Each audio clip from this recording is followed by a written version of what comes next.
L'épisode s'ouvre avec Beryl qui revient sur sa vie après avoir quitté la paisible campagne pour venir travailler dans la capitale en tant qu'instructeur spécial de l'Ordre des Chevaliers. Pour cet épéiste d'âge mûr, c'est véritablement un tournant inattendu du destin. Un instant, il menait une vie tranquille à la campagne, et l'instant d'après, son ancien élève l'avait traîné en ville et placé à un poste dont le simple nom semblait stressant. Dans la cour d'entraînement de l'Ordre des Chevaliers, où Beryl instruit les chevaliers comme à son habitude, Blitz lui demande de leur enseigner comment réagir lorsque plusieurs ennemis attaquent en même temps. C'est une situation de combat très concrète, car les ennemis sont rarement assez polis pour faire la queue un par un et attendre leur tour. En entendant cela, Beryl décide de faire une démonstration en combattant deux adversaires à la fois. Kuruni se porte immédiatement volontaire avec un enthousiasme débordant, mais Beryl l'arrête rapidement. La raison est simple, Alucia est désormais commandante des chevaliers, elle doit prendre du recul et observer l'ensemble de la formation au lieu de se précipiter sur le terrain d'entraînement comme une ancienne élève qui regrette de manier l'épée. Beryl prend une épée en bois,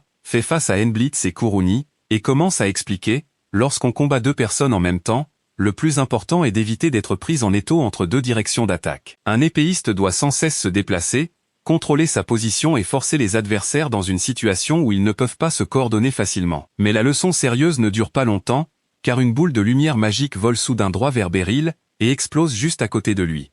Quand la fumée se dissipe, Lucie apparaît avec un sourire espiègle, suggérant joyeusement que tout le monde devrait passer au développement de la magie, tandis que Beryl ne peut que se plaindre d'avoir été transformé en cobaye vivant sans crier gare. Il était en train d'enseigner correctement le maniement de l'épée, et voilà que l'une des mages les plus puissantes du royaume débarque pour tester la résistance de son corps. Voyant cela, Alucia appelle sérieusement Lucie à l'extérieur pour une discussion privée, avant que la cour d'entraînement ne se transforme en site d'essai d'armes. Plus tard dans la soirée, chez Beryl, celui-ci vient de finir de dîner, et est assis avec Mewi, la jeune fille aux cheveux bleus dont il s'occupe actuellement. Au début, l'atmosphère est paisible, mais cette paix disparaît rapidement lorsque Lucie ouvre nonchalamment la porte et entre sans permission, suivie de ficelle. À en juger par la manière dont Lucie entre, la maison de Beryl n'a presque plus besoin de serrure. Les gens qu'il connaît entrent tout simplement avant même que le propriétaire puisse les inviter. Lucie va droit au but et révèle que Ficelle enseigne actuellement l'escrime magique à l'académie, mais le problème est que les compétences pédagogiques de Ficelle sont catastrophiques. Pour le dire crûment, elle n'est pas douée pour enseigner. Le commentaire semble dur, mais il n'est pas injuste, car Ficelle est un génie du combat. Elle peut exécuter les mouvements de manière brillante, mais les expliquer clairement aux autres est une toute autre affaire. À ce moment-là, Mewi prend immédiatement la parole pour défendre son professeur, ce qui amène Ficelle à confirmer que Mewi fait effectivement partie des élèves du cours d'escrime magique. Lucie continue alors de taquiner Mewi en révélant que la raison pour laquelle elle a choisi ce cours est qu'elle admirait le maniement de l'épée de Beryl. En entendant cela, Mewi rougit instantanément de gêne, et Beryl se sent probablement un peu mal à l'aise aussi, car même s'il ne cesse de se qualifier d'ordinaire, les élèves jeunes et moins jeunes continuent de le traiter comme quelqu'un digne d'admiration. Après les taquineries, Lucie formule enfin sa demande. Elle veut que Beryl vienne à l'académie pour soutenir le cours d'escrime magique. Beryl refuse immédiatement car il ne sait pas utiliser la magie, mais Lucie et Ficelle expliquent qu'il n'a pas besoin d'enseigner la magie, seulement la partie escrime, et d'aider Ficelle à guider les élèves. L'emploi du temps est également flexible, seulement une fois par semaine. Alucia a déjà accepté de le prêter à l'académie, et la rémunération est assez généreuse. Bref, toutes les issues de ce cours de Beryl ont été bloquées dans toutes les directions. Même si Beryl a l'impression que tout le monde s'est ligué pour le coincer, il ne rejette pas complètement l'offre. Il décide que pour l'instant, il visitera le cours, observera les élèves et la situation, puis donnera sa réponse ensuite. La scène se déplace ensuite dans un restaurant, où Beryl prend un repas avec Alucia et Kuruni. Alucia confirme que l'ordre des chevaliers n'a aucune objection à le prêter à l'académie. Beryl dit aussi qu'ils pourront passer à l'école dans l'après-midi pour jeter un coup d'œil, tandis que Kuruni reste très optimiste, persuadé que si Beryl accepte, sa réputation s'élèvera encore davantage. Mais pour Beryl, un vieil homme comme lui n'est plus intéressé par la poursuite d'un peu de gloire. En mangeant, Beryl répète que son poste d'instructeur spécial a été initialement nommé par décret royal, et il se demande encore s'il est acceptable pour lui d'aller soudainement aider Lucie à l'académie. Alucia le rassure calmement en disant qu'il n'y a aucun problème, car la commandante Lucie a déjà confirmé. Après cela, le décor change pour l'académie de magie. Beryl marche dans le couloir avec Ficelle et demande combien d'élèves sont actuellement dans le cours. Ficelle répond qu'il n'y a que 5 élèves, ce qui semble plutôt modeste, mais elle dit avec confiance que tout ira bien si son maître est là, ce qui fait penser à Beryl que Ficelle est exactement comme Alucia et Surena, plaçant toujours bien trop d'attentes en lui, alors qu'à ses propres yeux, il n'est qu'un vieil homme de la campagne qui sait manier l'épée. Quand il entre dans la salle de classe, une élève lève immédiatement la main et le salue avec excitation, tandis que les 4 autres élèves, dont Mewi, réagissent de manière beaucoup plus calme. Beryl peut même sentir des regards suspicieux dirigés vers lui, ce qui est compréhensible, car un homme plus âgé et inconnu vient de débarquer dans leur cours d'escrime magique et est présenté comme le professeur de Mademoiselle Ficelle. Quant à Mewi, la sensation est un peu étrange, puisqu'elle voit Beryl à la maison tous les jours, mais le voir maintenant debout en classe en tant que professeur est différent. Ficelle présente rapidement Beryl comme l'instructeur d'escrime et également comme son propre professeur, tandis que Beryl se présente poliment sous le nom de Beryl Gardenant. Il explique que Ficelle et la directrice Lucie lui ont demandé d'observer le cours, donc les élèves devraient continuer à étudier comme d'habitude. La leçon commence. Ficelle demande aux élèves d'ouvrir leur livre à la page 12 et de mémoriser les connaissances de base.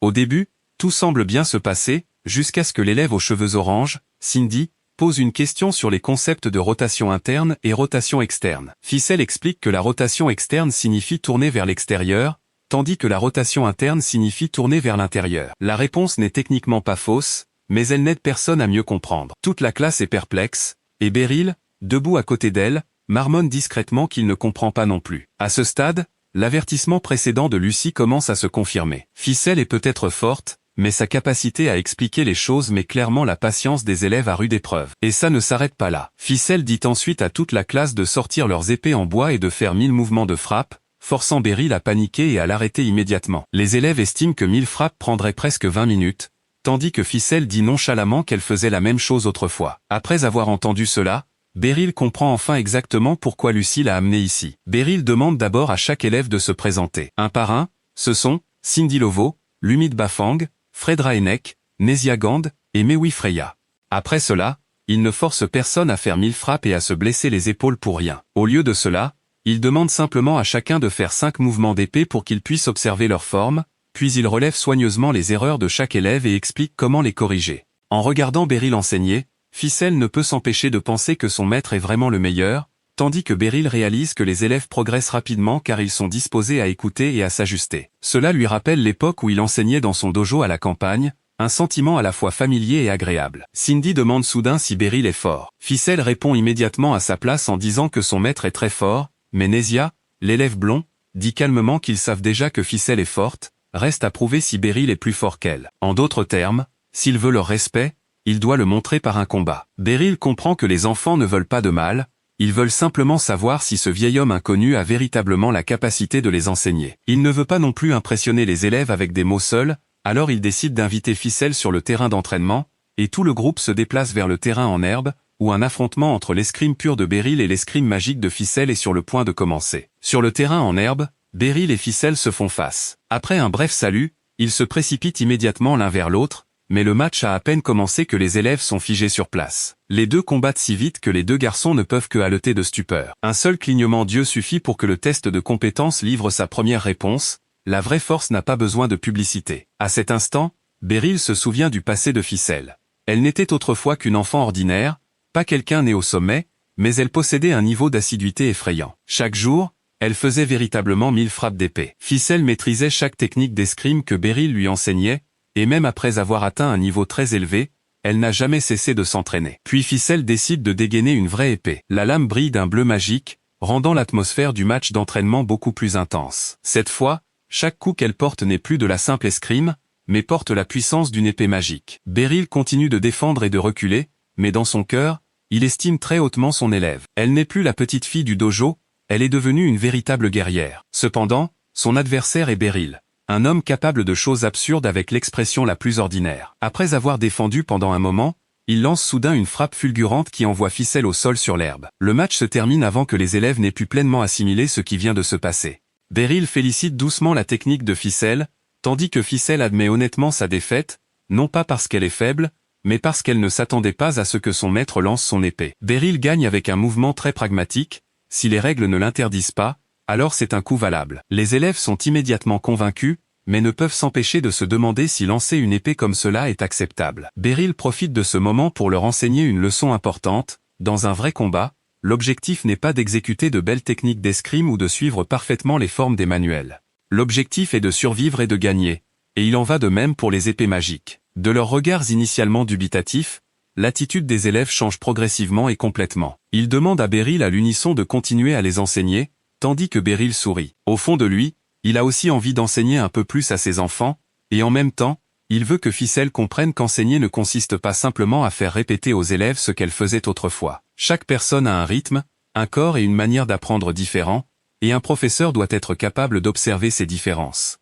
Ce soir-là, l'histoire revient à la maison de Beryl. Il est en train de dîner après une longue journée, tandis que Maui est assise à côté de lui, l'air un peu abattu, et lui demande s'il va accepter le travail à l'académie. Maui admet qu'elle aurait voulu attendre d'être devenue meilleure avant de retrouver Beryl à l'école, car pour l'instant, elle ne peut toujours pas devenir aussi forte que lui ou mademoiselle Ficelle. En entendant cela, Beryl l'encourage doucement, et dit que les enfants progressent très vite, et tant qu'elle continue à travailler dur, un jour, Maui trouvera sa propre force. Mais Maui pose alors une question qui fait marquer une pause à Beryl, elle lui demande s'il ne peut plus devenir plus fort. Beryl balaye immédiatement la question et utilise l'âge comme excuse, comme un adulte qui se cache derrière le mot vieux, chaque fois que quelqu'un touche la vérité. Maui fait la moue d'insatisfaction, tandis que Beryl finit sa boisson, lui demande de faire la vaisselle, puis s'assoit seul dans la pièce silencieuse. Son expression devient lentement sérieuse alors qu'il se souvient de sa jeunesse, une époque où lui aussi avait toujours visé le sommet. Il s'avère qu'il n'avait pas toujours été sans ambition. Après de nombreuses années de vie tranquille, il avait simplement enfermé cette ambition dans un recoin très profond. Ailleurs, Ficelle boit du thé dans la chambre de Lucie et admet qu'elle a perdu face à Beryl même en utilisant une épée magique. Lucie n'est pas du tout surprise, car selon elle, il n'y a pas beaucoup de gens capables de vaincre cet homme. Quand elle parle d'enseignement, Ficelle croit que Beryl acceptera car son maître aime véritablement enseigner, tandis que Lucie lui conseille d'apprendre de lui, car si une personne ne se comprend pas clairement elle-même, elle ne peut pas enseigner aux autres. Se tenir devant une classe est aussi une façon de se forcer à continuer à s'améliorer. Finalement, Lucie déclare que les personnes véritablement fortes ne cessent jamais de changer quel que soit leur âge, et ceux qui sont dignes du titre de saint de l'épée doivent aussi porter cette responsabilité. Au tout prochain cours de l'Académie de magie, Beryl intervient officiellement pour co-enseigner aux côtés de Ficelle, mais au lieu de distribuer immédiatement des épées à tout le monde, il fait quelque chose de totalement inattendu. Il traîne 5 élèves sur le terrain, et leur fait faire des tours d'endurance. Le résultat est un chaos immédiat.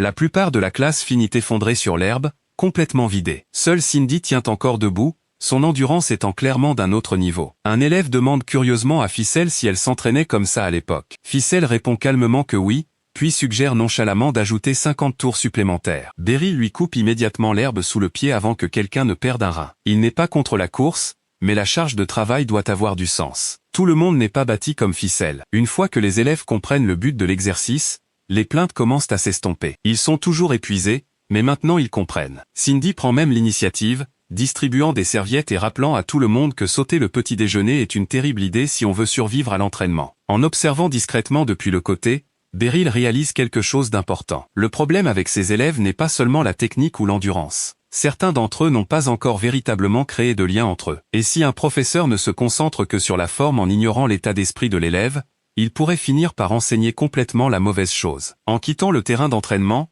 Beryl demande à Ficelle si elle a appris quelque chose de la séance. Elle répond franchement que tout ce qu'elle a tiré de la course, c'est le mal du pays. À ce stade, transformer une guerrière aguerrie comme elle en professeur digne de ce nom va clairement être un long voyage. Beryl explique ensuite la véritable valeur des épées magiques. La magie permet des attaques à longue portée, mais plus la distance est grande, plus il est difficile de la contrôler. Si le flux de mana devient instable, le sort peut s'effondrer avant même d'atteindre sa cible. C'est là que l'épée intervient. Elle agit comme un conducteur, aidant à stabiliser et guider la magie tout en permettant un combat rapproché efficace. En plein milieu de leur conversation, il tombe sur le vice-directeur Brown. Ficelle présente Beryl comme un épéiste personnellement invité par la directrice. Mais Brown montre immédiatement une désapprobation claire. À ses yeux, quelqu'un qui ne se spécialise pas dans la magie n'a pas sa place dans un environnement de mages. La magie, selon lui, est déjà complète en soi.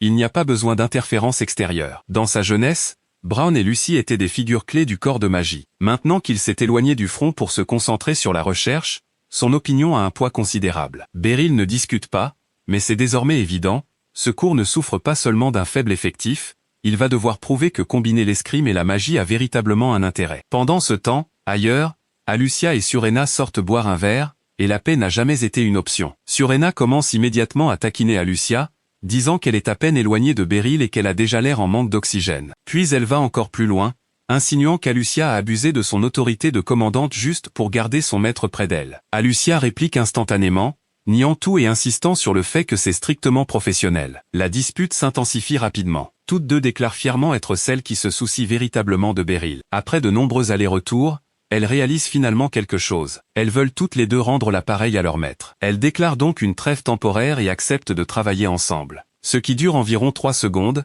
car elles commencent immédiatement à se disputer pour savoir qui paie l'addition. Alucia met en avant son statut de vraie disciple. Surena contre-attaque avec son autorité d'aînée. En fin de compte, elles peuvent partager les responsabilités, mais le titre d'élève préféré, ça, c'est un champ de bataille. Le lendemain, à la cantine, l'atmosphère est bruyante et animée. Mais dans un coin tranquille, Maui est assise seule avec un repas pitoyablement petit.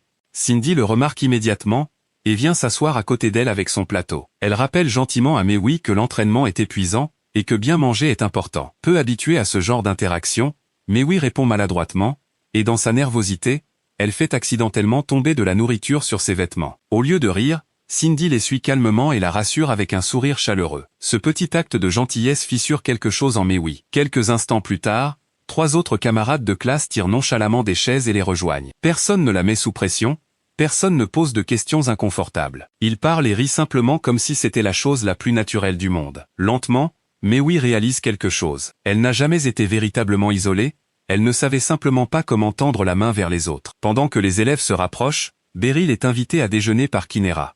Habitué aux endroits simples, il entre dans un restaurant chic et se raidit immédiatement comme s'il subissait un interrogatoire. Kinera lui dit de se détendre, c'est juste un déjeuner normal entre collègues. Il lui faut un moment pour se souvenir de son vrai objectif, il veut se renseigner sur les résultats de Maui dans les autres cours. Kinera explique que Maui est une élève forte sur le plan académique. Elle apprend vite et travaille dur. Sa seule faiblesse est un manque de confiance dans la communication. Cela confirme l'observation antérieure de Beryl. Elle est encore hésitante, mais elle commence à changer. Il n'a pas besoin qu'elle devienne extravertie du jour au lendemain, faire un petit pas de plus vers les autres chaque jour suffit déjà. Quand Beryl demande quelle matière Kinera enseigne, elle répond la magie défensive, ce qui est complètement en dehors de son domaine de compétence. Au lieu d'expliquer, elle décide de faire une démonstration. Elle tend la main, et le cerveau de Beryl part immédiatement dans la mauvaise direction. Son visage vire au rouge alors qu'il panique à l'idée de tenir la main d'une femme en public. Mais puisqu'il a déjà commencé, reculer maintenant serait encore plus embarrassant. Alors il prend maladroitement sa main. Kinera l'enveloppe instantanément d'une couche de mana bleue et lui dit de serrer plus fort. La barrière fléchit,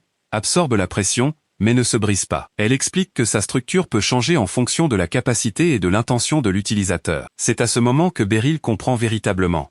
La magie n'est pas seulement une question d'attaque, elle peut être contrôlée avec une précision incroyable pour la défense également. Et ce qu'il pensait être un moment romantique n'était qu'une leçon pratique. De retour à la cantine, les élèves déplacent leur discussion des bases de la magie vers Beryl lui-même. Ils admettent que son entraînement les aide à rester plus alertes, et que ses explications sont bien plus claires que celles de la plupart des instructeurs d'escrime qu'ils ont eus. Quand Cindy demande si Maui connaît Beryl, celle-ci se fige immédiatement. Elle admet qu'elle le connaît, mais ne sait pas comment expliquer leur relation. Sentant son hésitation, Cindy mentionne soudain que son anniversaire approche ce week-end.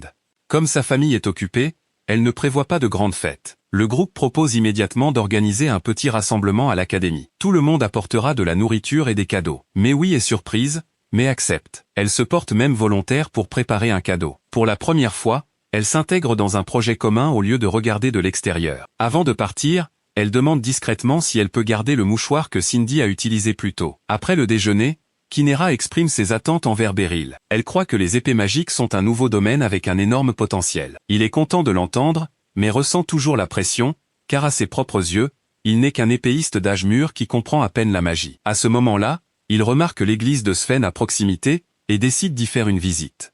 L'évêque l'accueille chaleureusement et lui demande immédiatement si Maui aime les vêtements, puis lui tend une boîte remplie de robes, admettant qu'il ne comprend pas les goûts modernes, alors il a préparé plusieurs options. Il remercie sincèrement Beryl pour l'aide passée qui lui a permis d'atteindre sa position actuelle. Le cadeau n'est pas simplement de la gentillesse, il montre à quel point le lien de Beryl avec l'église est encore fort. Mais l'ambiance change rapidement lorsque la conversation se tourne vers l'évêque Révéos, une figure majeure qui a violé un tabou, et entraîné à la fois l'église et la famille royale dans une vaste enquête.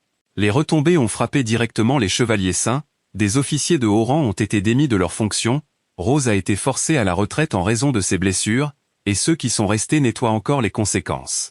L'évêque fait allusion à un événement encore plus important à venir, mais part avant d'en dire davantage. À la fin de la journée, Beryl trouve Maui en train de laver soigneusement le mouchoir. Il lui dit d'arrêter et d'aller manger, mais elle insiste pour finir d'abord. Il est clair à quel point ce petit acte de gentillesse a compté pour elle. La fête d'anniversaire est organisée directement à l'académie. 5 élèves, ainsi que Beryl et Ficelle, se rassemblent autour d'une table remplie de nourriture, de cadeaux et de gâteaux. Tout le monde rit, mais Maui a l'air nerveuse, comme si elle voulait dire quelque chose. Après avoir rassemblé son courage, elle appelle doucement Cindy par son prénom, lui rend le mouchoir soigneusement lavé, et lui souhaite discrètement un joyeux anniversaire. Sa voix est faible, mais chaque mot est clair. D'une fille qui était autrefois assise seule en silence, elle tend enfin la main, et laisse les autres entrer dans son monde. Le groupe la taquine immédiatement pour être trop silencieuse. Elle pousse timidement l'un d'entre eux, et toute la table éclate de rire. Cette atmosphère chaleureuse dit tout. Maui n'est plus à l'extérieur, et ce simple mouchoir devient le détail le plus significatif de la soirée. Quand les choses se calment, Cindy espère que plus d'élèves rejoindront le cours d'escrime magique l'année prochaine. D'autres s'inquiètent que si les inscriptions restent basses, le cours pourrait être supprimé. Ce n'est pas encore confirmé, mais l'inquiétude est réelle. Beryl se tourne vers Ficelle et lui demande pourquoi elle n'a jamais abandonné l'escrime. Elle dit qu'elle aime simplement manier l'épée, mais aussi, les compliments de Beryl d'il y a des années ont tout représenté pour elle. Dans ses souvenirs, elle s'entraînait autrefois seule jusqu'à l'épuisement. Beryl s'est approchée, a posé une main sur sa tête et a loué ses efforts. Ce seul moment est resté gravé en elle pendant des années. Et maintenant, elle réalise qu'elle n'a jamais donné à ses propres élèves ce même encouragement. Elle ne les a fait que répéter ce qu'elle avait enduré, se concentrant sur les résultats et l'effort, mais oubliant que les élèves ont besoin de reconnaissance et d'une raison de continuer. C'est la vraie leçon que Beryl voulait lui apprendre. Enseigner ne consiste pas à forcer tout le monde sur le même chemin. Chaque élève est différent, certains ont besoin d'un entraînement plus léger, certains ont besoin d'explications plus claires, certains ont juste besoin d'un seul mot d'encouragement. Ficelle ne manque pas de passion, elle n'a simplement pas appris comment la transmettre. Alors Beryl déclare que désormais, il place ses attentes en elle en tant que professeur. Ficelle bondit immédiatement sur ses pieds, comme si on venait de lui confier une mission plus grande que le combat lui-même. Les élèves l'acclament, et à cet instant, elle commence véritablement à endosser son rôle. Mais juste au moment où la fête continue, les lumières magiques au-dessus d'eux se mettent soudain à vaciller. L'atmosphère change instantanément. Beryl et Ficelle se précipitent dehors et trouvent un homme soutenant une femme plus âgée blessée. Il explique qu'ils ont été attaqués, et pire encore, la magie a soudainement cessé de fonctionner. Ficelle teste rapidement une petite flamme au bout de son doigt. Elle fonctionne normalement, ce qui signifie que le mana n'a pas complètement disparu. Le phénomène est sélectif, ou déclenché dans des conditions inconnues. Avant qu'il ne puisse enquêter davantage, Ficelle sent quelque chose approcher. Un avertissement retentit, et soudain, deux créatures noires à quatre pattes avec une lueur violette s'écrasent dans l'enceinte de l'académie. Elles ressemblent à des bêtes de chasse, les yeux brillants, se déplaçant si vite qu'elles ne laissent que des images résiduelles. Sans hésiter, Beryl fait un pas en avant, se positionnant entre la menace et tous ceux derrière lui, l'instinct d'un épéiste aguerri entre en action. La raison pour laquelle certains professeurs ne peuvent pas utiliser la magie reste inconnue. Mais en ce moment, en première ligne, se tient un homme qui n'a jamais eu besoin de magie pour commencer. Et c'est peut-être exactement ce que cette situation exige. Au moment où les créatures à quatre pattes couvertes de fumée noire-violette descendent dans la cour de l'école, Beryl se place devant les élèves blessés et dégaine son épée. Une bête se jette directement sur lui, mais sa lame tranche son corps et le réduit en d'innombrables particules noires. Ficelle en élimine une autre à proximité. Malheureusement, des paires d'yeux blancs lumineux commencent immédiatement à apparaître sur les murs et les fenêtres de l'académie. Les créatures individuelles peuvent être détruites, mais elles émergent si rapidement que rester dehors à les trancher une par une ne résoudra jamais la crise. La meute entière charge en même temps, Kinera crée une barrière bleue autour des personnes derrière elle. Le bouclier arrête le premier assaut, mais sa surface continue de trembler sous l'impact. Elle confirme que sa magie fonctionne toujours, bien qu'une sorte de pouvoir près du bâtiment principal affaiblisse tous les sorts. En l'absence de Lucie, Beryl divise leurs forces. Kinera et les autres professeurs protégeront les blessés et défendront les dortoirs, tandis que Beryl et Ficelle entreront dans l'académie pour localiser la source. Les deux avancent dans les couloirs obscurs, détruisant chaque créature qui émerge des ombres. Après avoir observé les restes éparpillés, Ficelle remarque que les particules noires et les traces semblent toutes mener dans la même direction. Ils finissent par atteindre une porte à côté de l'escalier, une entrée normalement réservée au personnel senior. Le passage au-delà pourrait mener à une section souterraine de l'académie. Beryl resserre sa prise sur son épée et décide de descendre. Pendant que les adultes enquêtent, les 5 élèves du cours d'escrime magique restent dans la grande salle où la fête d'anniversaire venait de se terminer. Un professeur entre pour vérifier qu'ils vont bien, et, après avoir confirmé que tout le monde est en sécurité, leur ordonne de ne sortir sous aucun prétexte. Presque immédiatement après son départ, l'une des créatures fracasse une fenêtre et bondit dans la pièce.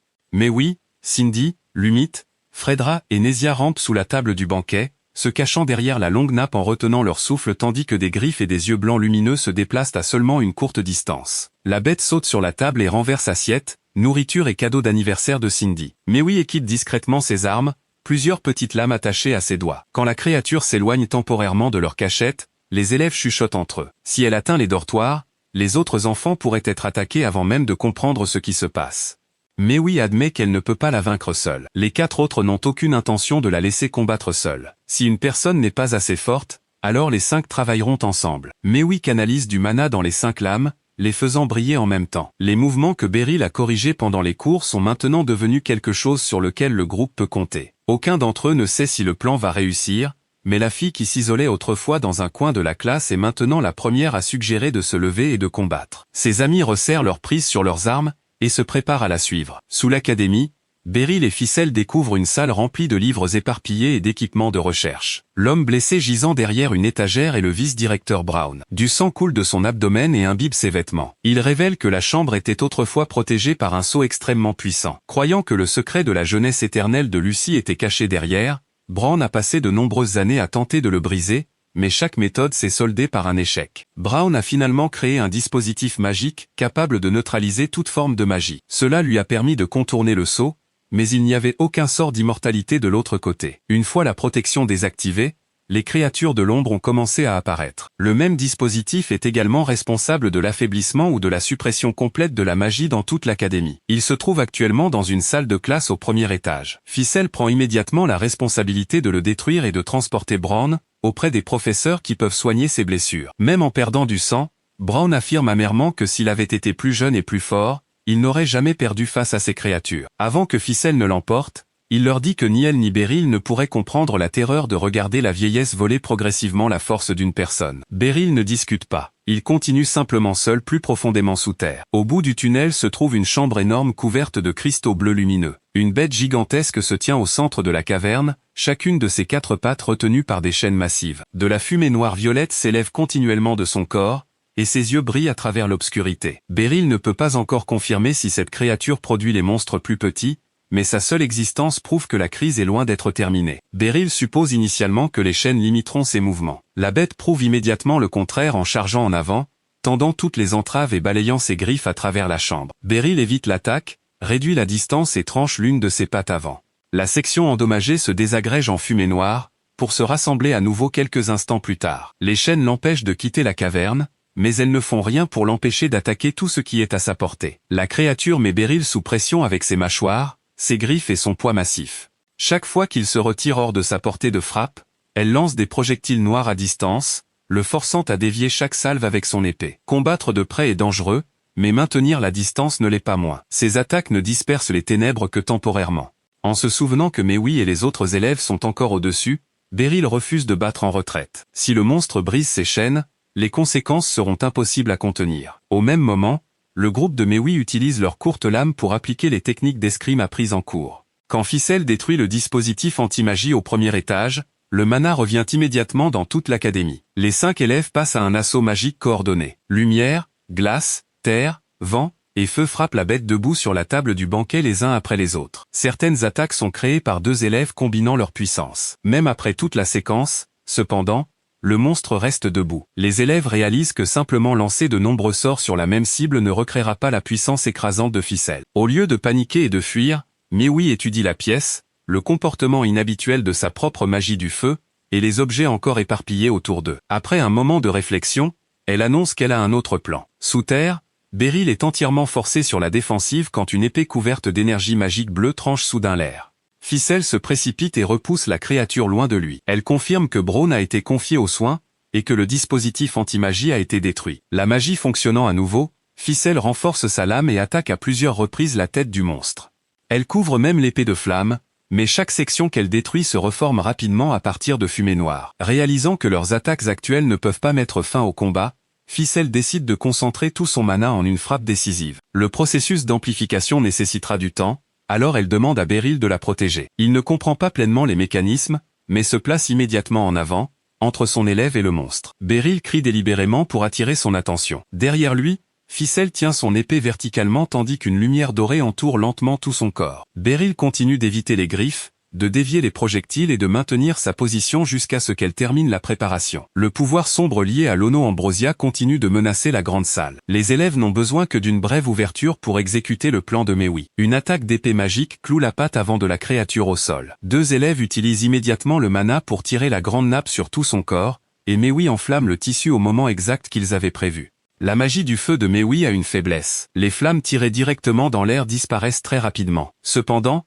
une fois qu'elles enflamment un objet physique comme la nappe, elles continuent de brûler. Cette caractéristique supposément gênante devient la clé du plan. Le feu se propage sur le tissu et entoure temporairement l'Ono. Les élèves reculent et commencent à crier de joie, croyant avoir réussi. Pourtant, le danger n'a été que contenu, pas détruit. Les flammes n'ont pas éliminé la source de pouvoir cachée à l'intérieur de la créature. L'Ono se libère rapidement du feu et ramène le combat dans une obscurité ressemblant à la caverne souterraine. Beryl avance pour combattre aux côtés de Ficelle. Chaque coup de son épée brise des sections du corps ombrageux en fragments, mais il se reforme presque immédiatement. L'ennemi change constamment ses méthodes d'attaque. À un moment, il utilise des griffes et des crocs au corps à corps. À l'instant suivant, il produit des pics, des tentacules et des bêtes d'ombre qui attaquent depuis plusieurs directions. Beryl ne peut plus s'appuyer entièrement sur l'escrime conventionnelle. Il bloque une charge directe et se tord de côté, tandis que des pics noirs jaillissent du sol. La séquence d'attaque quasi ininterrompue rend sa respiration plus lourde. Ses vêtements sont déchirés, et la douleur commence à se répandre dans son corps. Après avoir échappé à un coup par la marge la plus infime, Beryl plante son épée contre le sol pour rester debout, et admet qu'il a failli mourir. Ce n'est pas un acte destiné à tromper l'ennemi. Son corps a véritablement atteint ses limites, et ne récupère plus aussi vite que dans sa jeunesse. Même ainsi, Beryl se relève et continue d'attirer chaque attaque vers lui. Quand la lumière dorée atteint son paroxysme, Ficelle lève son épée et libère Curtana. Un gigantesque trait de lumière balaie toute la chambre et détruit l'énorme forme bestiale de l'Ono. La fumée noire est complètement effacée. Cependant, une fois la lumière dissipée, un noyau sombre reste en suspension dans l'air. Ficelle sent immédiatement que quelque chose ne va pas. Les ténèbres commencent à se propager depuis le noyau alors qu'il tente de construire un autre corps. Curtana a détruit la forme extérieure du monstre mais n'a pas réussi à éliminer la source de vie en son centre. Entendant l'avertissement de son élève, Beryl dégaine son épée, charge en avant et tranche directement à travers le noyau. La frappe le divise en deux moitiés, causant la disparition de toutes les ténèbres qui s'accumulaient. La puissance écrasante de Ficelle a exposé la faiblesse cruciale, tandis que Beryl a utilisé l'unique moment disponible pour empêcher sa résurrection. Une fois qu'il confirme que la présence dangereuse a disparu, Ficelle examine les deux moitiés du noyau. Beryl félicite son élève pour sa performance exceptionnelle. Elle répond en l'appelant par le grand titre que la commandante lui a récemment donné. Embarrassé, Beryl dit qu'un vieil homme comme lui ne mérite pas un nom aussi impressionnant. Il plaisante en disant que Ficelle le prononce si naturellement parce qu'elle doit secrètement aimer ce titre. Elle rougit immédiatement et appuie directement sur l'une de ses blessures. Après un combat qui a failli les tuer, la tension commence enfin à se dissiper. À l'intérieur de la grande salle calcinée, les 5 élèves sont assis parmi les tables renversées et les chaises cassées. Les autres félicitent Mewi pour son plan de la nappe qui a créé une ouverture importante. Elle explique que ces flammes disparaissent rapidement quand elles sont tirées dans l'air vide, mais continuent de brûler une fois qu'elles s'accrochent à un objet physique. Le groupe se souvient aussi de la leçon de Ficelle selon laquelle le combat exige d'utiliser tout ce qui est disponible, y compris les armes, le terrain, et même des objets qui semblent complètement sans rapport. Cindy remercie Mewi de l'avoir aidé pendant la crise. Mewi a l'air un peu gênée, mais répond qu'aider était naturel parce qu'elles sont amies. Elle était autrefois assise à l'écart de toute la classe. Maintenant, elle a élaboré un plan, combattu aux côtés des autres, et les considère naturellement comme faisant partie de son monde. Après avoir échangé quelques remarques amusantes, le groupe commence à nettoyer ensemble avant de se plaindre unanimement que la bataille les a laissés affamés. Le lendemain, le cours d'escrime magique reprend l'entraînement dans la cour. Ficelle n'ordonne plus à tout le monde de répéter exactement le même mouvement des milliers de fois. Au lieu de cela, elle rend visite à chaque élève individuellement, corrige le placement de leurs mains, ajuste leur posture et explique la raison derrière chaque erreur. Quand ils s'améliorent, elle fait aussi l'effort de les féliciter. Mewi et ses camarades s'entraident. La crise récente n'a pas déchiré la classe. Elle a rendu ses 5 membres plus proches qu'avant. Depuis la fenêtre du bureau de Lucie, Beryl et la directrice observent ensemble la séance d'entraînement. Tous deux reconnaissent à quel point Ficelle, Mewi, et les autres élèves ont changé. Ficelle comprend désormais qu'un professeur doit remarquer les différences entre les élèves. Le vrai combat a également enseigné aux enfants la force créée par la confiance et la coordination. Le petit cours d'escrime magique commence enfin à prouver sa valeur à travers la progression de ses élèves. Beryl demande alors à Lucie quel genre de créature était cachée sous l'académie. Elle confirme que son nom était l'Ono Ambrosia, un monstre qu'elle avait autrefois scellé pour ses recherches. Lucie sait que dissimuler une existence aussi dangereuse directement sous une école était irresponsable, mais elle n'avait pas trouvé d'autre solution. Même elle n'avait jamais pu endommager le noyau de l'Ono. En entendant cela, Beryl ouvre silencieusement son sac et place les deux moitiés tranchées du noyau noir sur son bureau. L'expression calme de Lucy disparaît instantanément. L'objet qu'elle n'avait jamais pu endommager a été coupé proprement en 2 morceaux par Beryl. Il demande ensuite des nouvelles de l'état de Brown. Lucy explique que le vice-directeur se remet grâce à la magie de guérison, mais qu'il ne peut pas facilement échapper à sa responsabilité. Briser le sceau et activer le dispositif anti-magie a mis en danger toute l'académie. Sa punition exacte sera décidée ultérieurement. Lucy est furieuse que Brown soit devenu obsédé par le secret de la jeunesse éternelle, et par l'idée de la surpasser. Pourtant, en se souvenant de leur passé commun, sa voix devient progressivement plus basse. Brown travaillait autrefois véritablement dur pour s'améliorer. Cette détermination lui avait permis de se tenir aux côtés de Lucy comme l'un des 2 piliers principaux du corps de magie. Malheureusement, l'homme qui avait autrefois mérité une telle reconnaissance a finalement laissé sa peur du vieillissement déformer son chemin. Ces mots rappellent à Beryl l'affirmation de Brown selon laquelle les jeunes ne peuvent pas comprendre l'expérience de perdre sa force avec chaque année qui passe. Brown avait tort sur une chose, Beryl comprend cette peur bien mieux qu'il ne le réalise. Le combat avec Lono a fait de chaque souffle lourd, chaque mouvement douloureux et chaque erreur quasi fatale un rappel qu'il n'est plus le jeune épéiste qu'il était autrefois. Beryl sait qu'un jour, ses mains ne posséderont plus assez de force pour tenir une épée. Un temps viendra où il devra la poser lui-même, même s'il veut encore continuer. Comprendre la peur de Brown ne signifie pas accepter ses choix. Cela force seulement Beryl à affronter la question qu'il évite depuis des années, quand le jour viendra où il ne pourra plus vivre en tant que véritable épéiste, que deviendra-t-il? Son reflet dans la vitre du bureau se superpose à son visage vieillissant, tandis que la réponse reste hors de sa portée. Après l'incident impliquant Lono Ambrosia, l'Académie de magie entre dans ses grandes vacances d'été. Le cours d'escrime magique étant temporairement suspendu, Beryl retourne au terrain d'entraînement de l'ordre des chevaliers de Liberion. Malgré la chaleur intense, de nombreux chevaliers continuent de s'entraîner avec diligence, tandis que Amblitz les observe calmement depuis le côté. À ce moment-là, Alucia s'approche avec une lettre adressée directement à Beryl. Un seul regard sur l'écriture lui suffit pour reconnaître l'expéditeur, son père. La lettre explique que la saison où les troupeaux de sangliers défense épais apparaissent près du village de Biden est de nouveau arrivée. Chaque année, les monstres se rassemblent dans la forêt voisine et menacent de détruire les terres agricoles ou d'envahir les zones résidentielles. Les villageois enquêtent habituellement sur leur nombre, localisent le troupeau et demandent l'aide de chasseurs, d'aventuriers ou de chevaliers. Beryl fait remarquer que le dojo du village compte encore de nombreux élèves et que son père y réside également. Les villageois pourraient probablement gérer la situation eux-mêmes plus rapidement qu'en attendant un soutien extérieur. Après chaque chasse, les villageois organisent traditionnellement un festin à base de viande des monstres. Beryl demande à Alucia plusieurs jours de congé afin de rentrer chez lui et de les aider. Amblitz demande également la permission de l'accompagner pour acquérir une expérience pratique, ce qu'Alucia approuve. Ce soir-là, Beryl parle à Mewi du voyage. Son père l'a déjà mentionné dans ses lettres et souhaite la rencontrer, mais Beryl laisse le choix entièrement à Mewi. Elle peut rester à Baltrin avec ses amis et loger chez Lucy si elle ne souhaite pas voyager. Beryl s'attend à ce que Mewi hésite en raison de la distance, mais elle déclare immédiatement qu'elle l'accompagnera. Elle demande également à emporter l'épée en bois qu'elle utilise actuellement. Beryl lui explique que le dojo de sa famille ne manque pas d'armes d'entraînement, mais Mewi préfère l'épée qu'elle connaît déjà. Son poids, l'épaisseur de sa poignée et son équilibre lui sont devenus familiers. Plus important encore, elle souhaite continuer à s'entraîner chaque jour, même pendant de courtes vacances. Beryl est ravi de constater que Mewi en est venu à véritablement aimer l'escrime. Sa décision amène Beryl à réaliser combien elle a changé. Autrefois, Mewi accomplissait la plupart des tâches par crainte de devenir un fardeau. Maintenant, elle choisit activement quelque chose qu'elle apprécie. Elle sait quelle arme lui convient et souhaite continuer à poursuivre cette voie même lorsque personne ne l'oblige à s'entraîner. Le lendemain matin, Beryl et Mewi arrivent à la station de calèche. En chemin, elle interroge Beryl au sujet de Amblitz. Beryl décrit le commandant en second comme quelqu'un de gentil, honnête et sérieux. Lorsqu'ils arrivent au point de rendez-vous, cependant, la personne qui surprend Beryl est Kuruni, debout derrière Amblitz avec des bagages et une épée. Elle a entendu parler de la chasse et a rassemblé tous ses jours de congé disponibles pour pouvoir y participer. Lorsque Kuruni étudiait au dojo, elle n'était pas encore assez forte pour affronter les sangliers défense épée. Ce voyage lui permettra de mesurer ses progrès. Beryl la réprimande tout de même pour être apparue sans prévenir, tandis que Amblitz s'excuse de ne pas l'avoir informée. Mewi dit tranquillement qu'une personne de plus ne devrait probablement pas poser de problème. Avec cette approbation très réservée, le groupe de 4 personnes commence officiellement son voyage vers le village de Biden. Peu après que la calèche quitte la capitale, Kuruni offre à Mewi des fruits et des pâtisseries pour engager la conversation. Elle utilise également un surnom trop affectueux, ce qui pousse Mewi à lui demander d'arrêter car cela sonne bien trop embarrassant.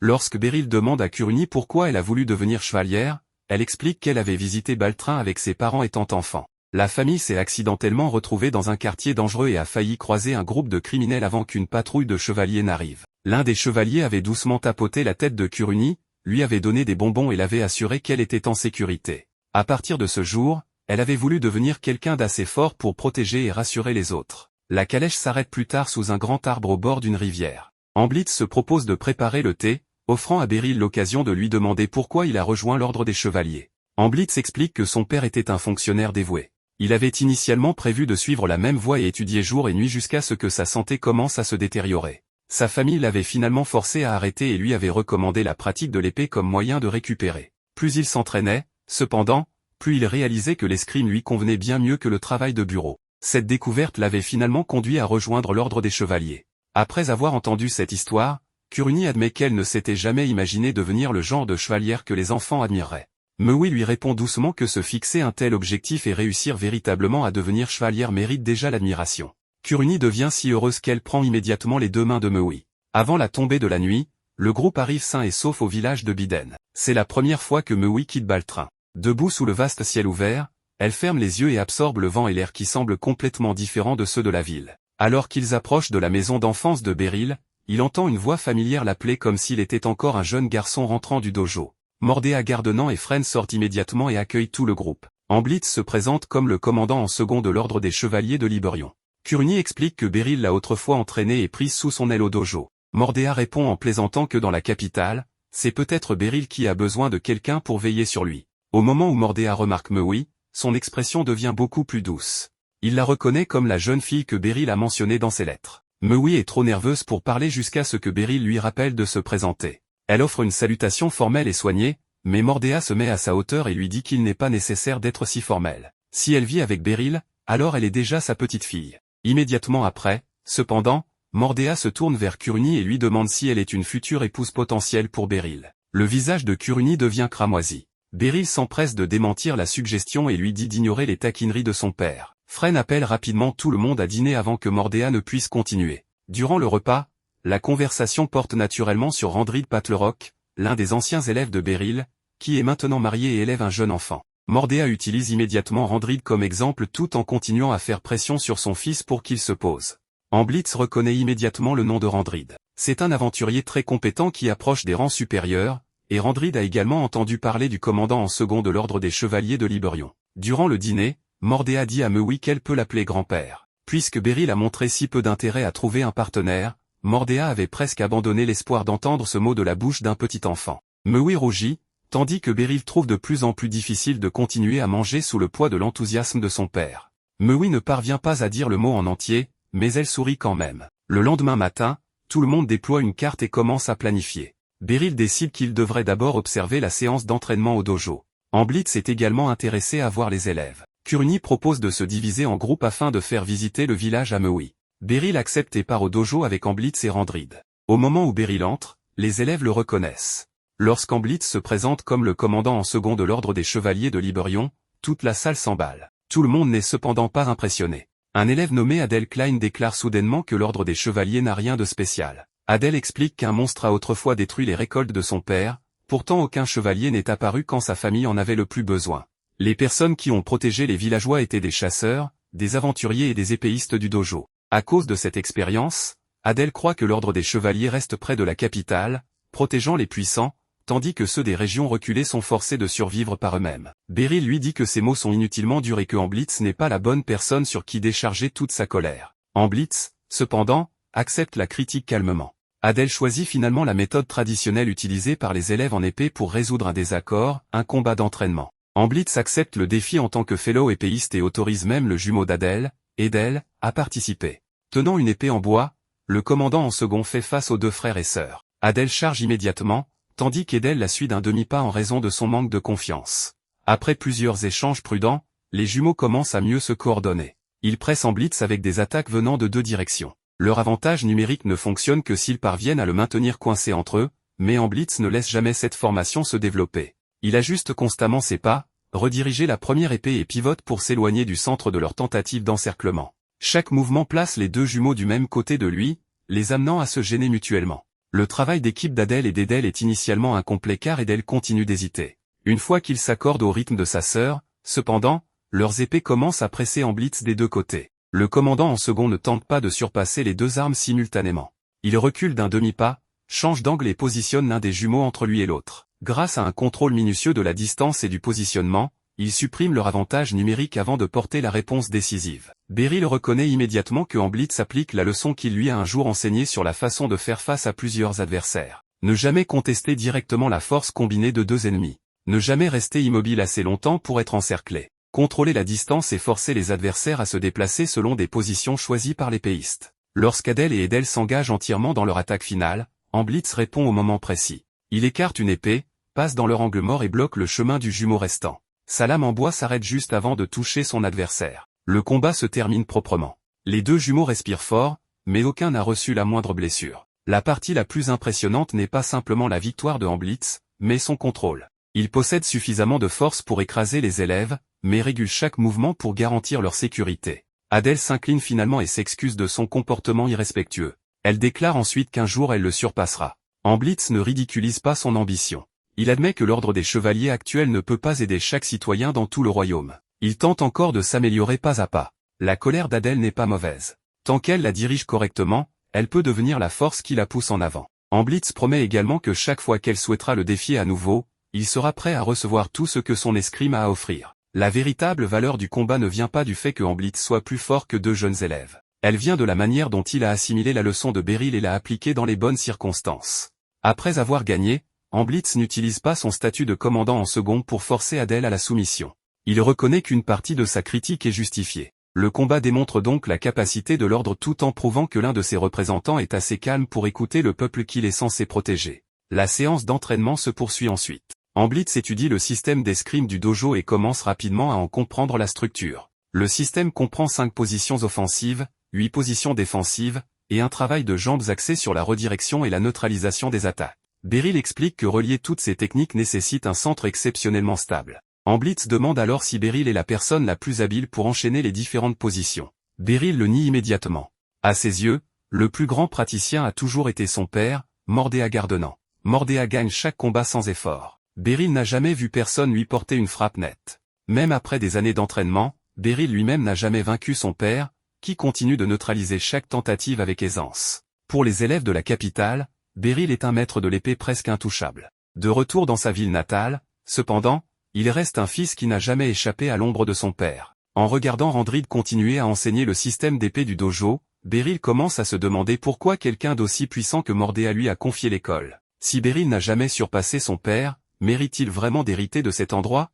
Lorsque Beryl et Hamblitz rentrent à la maison, Beryl n'a pas encore trouvé l'occasion de poser à son père la question qui le trouble lorsque Mordea l'envoie acheter de l'alcool. Hamblitz propose d'y aller à sa place mais ne sait pas où se trouve la boutique. Beryl accepte à contre-cœur la commission et quitte la maison. Dehors, il croise Mewi et Kuruni qui reviennent de leur tour du village. Kuruni explique que Mewi a démontré plusieurs techniques d'épée pendant leur promenade. Mewi insiste modestement sur le fait que ses capacités sont encore ordinaires. Lorsque Beryl explique qu'il va acheter de l'alcool, les deux se proposent immédiatement de l'accompagner. Tandis que les trois quittent la maison, Hamblitz reste en arrière à boire du thé avec Mordea.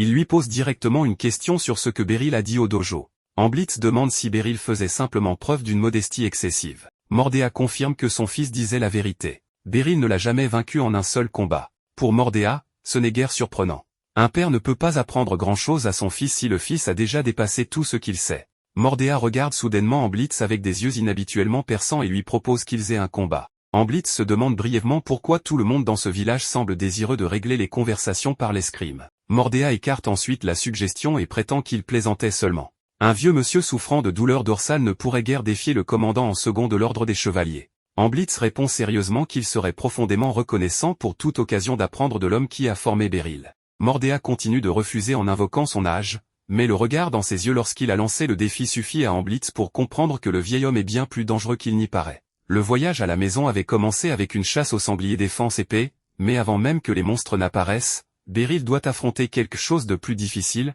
la peur d'être indigne d'hériter du dojo et l'ombre du père qu'il n'a jamais réussi à surpasser. Le groupe de Beryl retourne au village de Bin après la chasse au sanglier à défense d'épée, portant l'énorme défense du chef de la harde comme trophée. Mewi est stupéfaite par sa taille, tandis que Beryl insiste modestement qu'il n'a fait que ce que la situation exigeait. Sa mère les félicite chaleureusement d'être revenus sains et saufs et leur demande de se laver. Ailleurs, cependant, Mia est seule dans le dojo assombri. La lumière du soir entre par les fenêtres tandis que le vieux maître d'épée tire lentement sa lame et délivre un puissant coup d'entraînement. Le lendemain matin, les villageois dressent des tables, empilent du bois de chauffage et commencent à préparer le repas. En voyant toute cette activité, Mewi suppose immédiatement qu'ils organisent une fête. Mais Beryl explique que c'est simplement un rassemblement traditionnel après chaque saison de chasse. Soudain, un vieil ami de Beryl, un marchand joyeux et plutôt renommé Fupil, s'approche pour le saluer. Il est là pour discuter de l'achat des défenses et des pots. Les 2 défenses énormes du chef de Hard ont déjà un acheteur noble intéressé, et l'argent de la vente aidera à fournir de la nourriture et de l'alcool pour tout le village. Amblitz comprend progressivement que Bean n'est peut-être pas riche ni animé, mais que ses habitants ont toujours survécu en se soutenant mutuellement. Beryl s'est absenté depuis longtemps. Pourtant,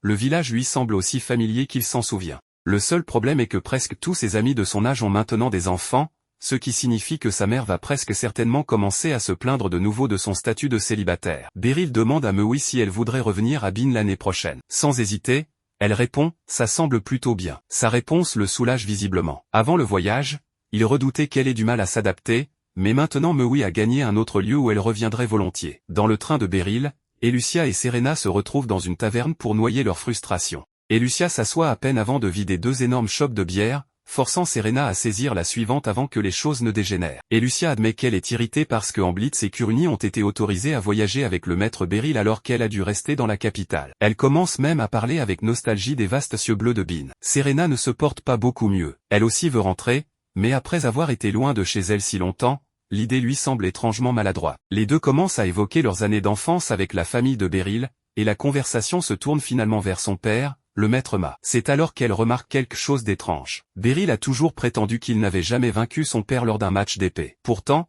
Serena a vécu à Bean pendant 3 ans et n'a jamais une fois vu Beryl combattre Mordeia. Et Lucia y a séjourné 4 ans et n'a même jamais vu Mordia brandir sérieusement une épée. Elles savent à quel point Beryl est fort, mais la vraie capacité de Mia semble exister presque entièrement au sein des histoires que leur maître a racontées. Pendant ce temps, à Bean, le rassemblement atteint son point le plus animé. Tout le monde s'agglutine autour du feu de joie en savourant la viande premium du sanglier à défense d'épée de la chasse. Beryl se tient près du grill et distribue des portions, et quelqu'un plaisante en disant que s'il prend un jour une pause, ils n'auront bientôt plus rien d'autre à manger que des légumes. Beryl rit maladroitement et dit que s'occuper du grill semble être l'honneur réservé à celui qui a tué le plus grand sanglier. Des enfants affamés ne cessent d'appeler l'oncle Beryl tandis qu'il fait griller et distribue assiette après assiette. Finalement, il remarque avec quelle gratitude tout le monde le remercie et s'autorise un petit sourire. Être ainsi indispensable au village entier n'est pas du tout désagréable. À une des tables, Adèle et Edel s'occupent avec enthousiasme de MUI. Quand Adèle remarque que la fille mange presque uniquement de la viande, elle lui conseille de manger des légumes et du pain si elle ne veut pas le regretter plus tard. En apprenant que Mewi s'entraîne aussi sous Beryl, Adèle déclare qu'une fois qu'elle aura assez pratiqué, elle devrait s'affronter. Edel met immédiatement en garde sa sœur de ne pas s'emporter, car Mewi pourrait devenir plus forte que prévu. En les observant, Beryl pense que la nature directe mais sincèrement attentionnée d'Adèle pourrait aider Mewi à se sentir plus à l'aise parmi les autres gens. Entouré de cette chaleur, Beryl admet enfin à lui-même qu'il est vraiment heureux d'être rentré. Quelque chose qu'il croyait disparu est encore vivant en lui, comme un charbon qui n'a jamais complètement disparu. Il ne sait simplement pas encore si le prochain vent le fera brûler plus fort ou l'éteindra définitivement. Soudain, Mia dit à son fils de venir avec lui. Beryl est confus quant à l'endroit où son père pourrait vouloir aller si tard dans la nuit, surtout quand le vieil homme n'a presque pas touché au dîner. En chemin, Beryl demande où Mordea a disparu ces 2 derniers jours. Son père essaie d'éviter le sujet, mais cette fois, Beryl refuse d'être mené par le bout du nez. Il demande directement pourquoi Ma a confié le dojo à quelqu'un qui ne l'avait jamais vaincu une seule fois. Mia lui dit de réfléchir par lui-même et répète une vieille leçon, dans une bataille de vie ou de mort, celui qui cesse de penser est le premier à mourir. Beryl se souvient de ces mots, mais la réponse qu'il avait atteinte était l'âge. Mia a pris sa retraite en tant que maître du dojo à 43 ans. Et Beryl supposait que même si son père restait plus fort, il avait atteint un âge où une croissance supplémentaire devenait difficile et avait donc choisi de s'écarter. Mia rejette cela immédiatement. Il n'a jamais cru que vieillir signifiait devenir incapable de grandir plus fort. La réponse frappe directement le doute que Beryl porte depuis des années, car lui aussi a utilisé à plusieurs reprises l'âge pour expliquer ses propres limites. Au lieu de rentrer chez lui, Mia l'emmène directement au dojo. Sachant que Beryl a passé toute la soirée à faire griller de la viande et n'a donc pas bu,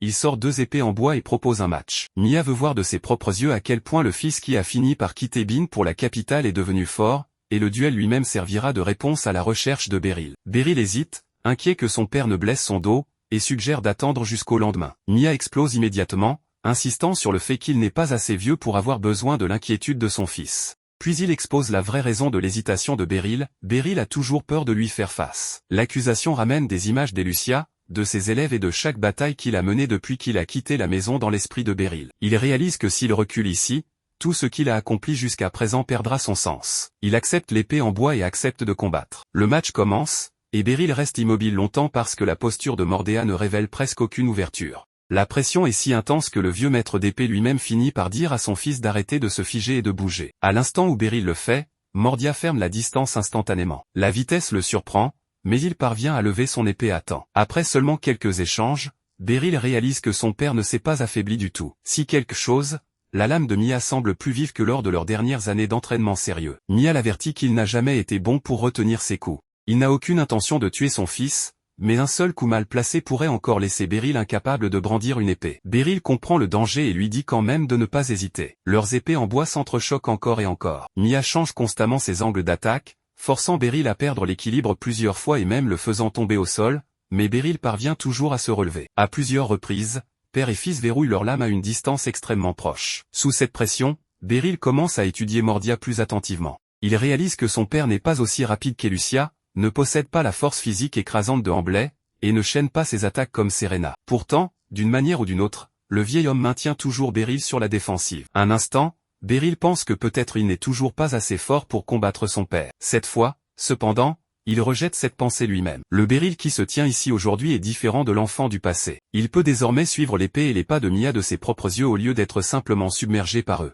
S'il continue à se rétrécir sous cette ombre, il ne vaincra jamais son père le reste de sa vie. Beryl se force à avancer, repoussant la peur qu'il a suivie depuis ses premiers jours d'entraînement. Au moment décisif, il lit l'attaque de Mordea, passe devant la lame, et place sa propre épée contre le corps de son père en premier. MDA reconnaît le résultat. Beryl reste figé comme un homme qui vient de découvrir qu'une chaîne enroulée autour de lui depuis des décennies s'est enfin brisée, pourtant il ne peut pas tout à fait croire qu'il est libre. Après le duel, Ma évoque lui-même la question initiale de Beryl, pourquoi a-t-il confié le dojo? Sa réponse est simple. Même à cette époque, il croyait déjà que Beryl était plus fort que lui. Beryl est stupéfait parce qu'il n'avait jamais une seule fois vaincu son père. Mia explique que Beryl continuait à perdre parce qu'il avait peur de lui. Cette peur l'avait suivi pendant des années. Mia lui-même n'a jamais cru que ses compétences d'épéiste s'étaient affaiblies, et il n'a pas non plus perdu ce match intentionnellement. Beryl a gagné par sa propre capacité. La victoire prouve qu'il a enfin surmonté la peur qui le maintenait piégé sous l'ombre de son père. En entendant ces mots, Beryl commence à pleurer. Il ne s'en rend même pas compte jusqu'à ce que Moria grommelle qu'un homme aux cheveux grisonnants pleure encore comme un enfant. Puis le vieux maître d'épée pose une main sur la tête de son fils.